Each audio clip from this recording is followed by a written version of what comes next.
Hello, this is Daniel Raymond, the voice behind Ray's Guide. We've had an information drop on CitizenCon, including the floor plan of the convention center, which of course I was obviously immediately drawn to. A lot can be literally read between the lines on it, or too much can be read between the lines. So you might look at this and say that things are missing.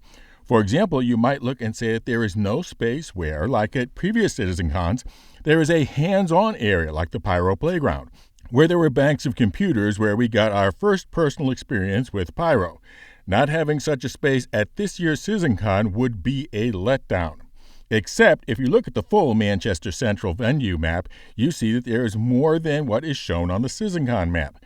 There is a foyer space and a secondary exhibit hall, which would be a nice size for such a hands-on area and support spaces.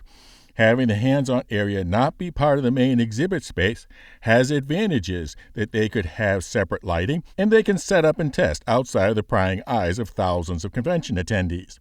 So obviously I don't want to for sure say that what it is, but I can't see CIG turning down the opportunity to also rent this side hall, if for no other reason than to have more space for the theater. So looking here, we see that we are going to be entering from the secondary entrance, not the main one, which means that CIG will be using the main entrance and the main foyer for their own personnel and back office.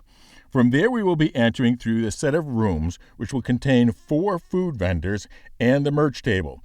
And it is clear that they have set up a merch table to have a very long queue. This undoubtedly represents a lesson learned from the Los Angeles event, where at times the merch table line snaked through the whole community space.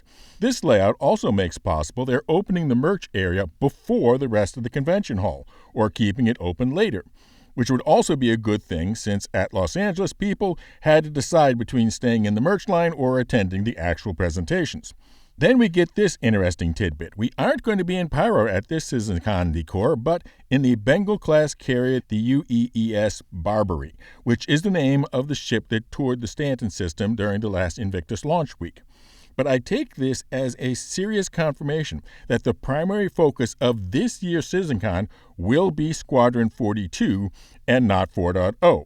If the focus was on 4.0 and Pyro, they would have tried some variation of last year's decor, perhaps making an outpost on Bloom. But this year, we will all be...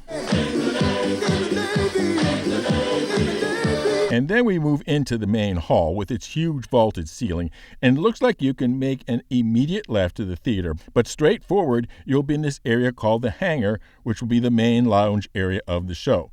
And apparently the main feature will be a full-size, or nearly so, Hornet to take selfies in front of. I don't think that we will actually be able to climb into it like we did the Dragonfly on previous shows, as that creates structural headaches and would be a huge bottleneck as people took time climbing up and down the ladder.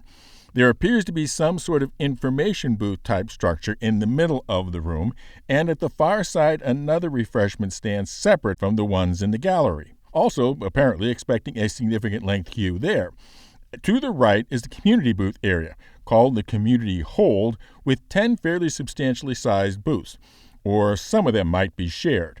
To the left is the Addison Lounge, which is the premium experience area, and substantially larger than the area was in Los Angeles, and the premium lounge has 2 separate bars of its own. So I'm not sure what other challenges you may be facing at CitizenCon, but apparently dehydration will not be among them. Which brings us to the theater, which like Los Angeles takes up a little over half of the floor space.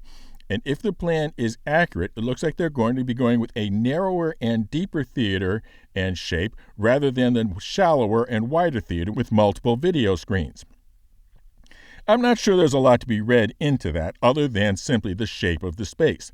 Manchester Central is in a refurbished vintage train station, so there is a huge vaulted ceiling over what was the tracks, which forms the main hall, and you get your most impressive appearance when your audience is on axis to that vaulted ceiling rather than cross-axis. In addition, you will note that the half of the main hall where the exhibits and lounge will be is under skylights, while the half of the main hall where the theater has a solid roof. So that's my quick analysis of the CitizenCon layout from the limited information given in the floor plan announcement. And I'm definitely getting excited about it and about giving live coverage from there. My flight leaves 2 weeks from tomorrow from LAX to Heathrow. CitizenCon tickets are still available, and I have a spare standard experience ticket for sale that I bought when there was a possibility of my having a traveling companion. Contact me on the Raise Guide Discord if you're interested in buying that.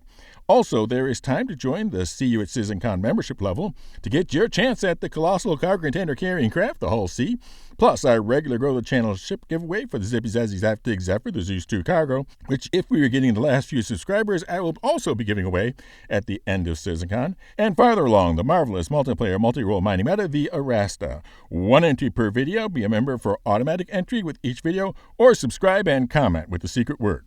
And the secret word for this video is what we will all be in at this CitizenCon. What am I gonna do in the submarine? Fly safe, keep it real, and I'll see you in the verse. This is Danny Raymond for Raise Guide.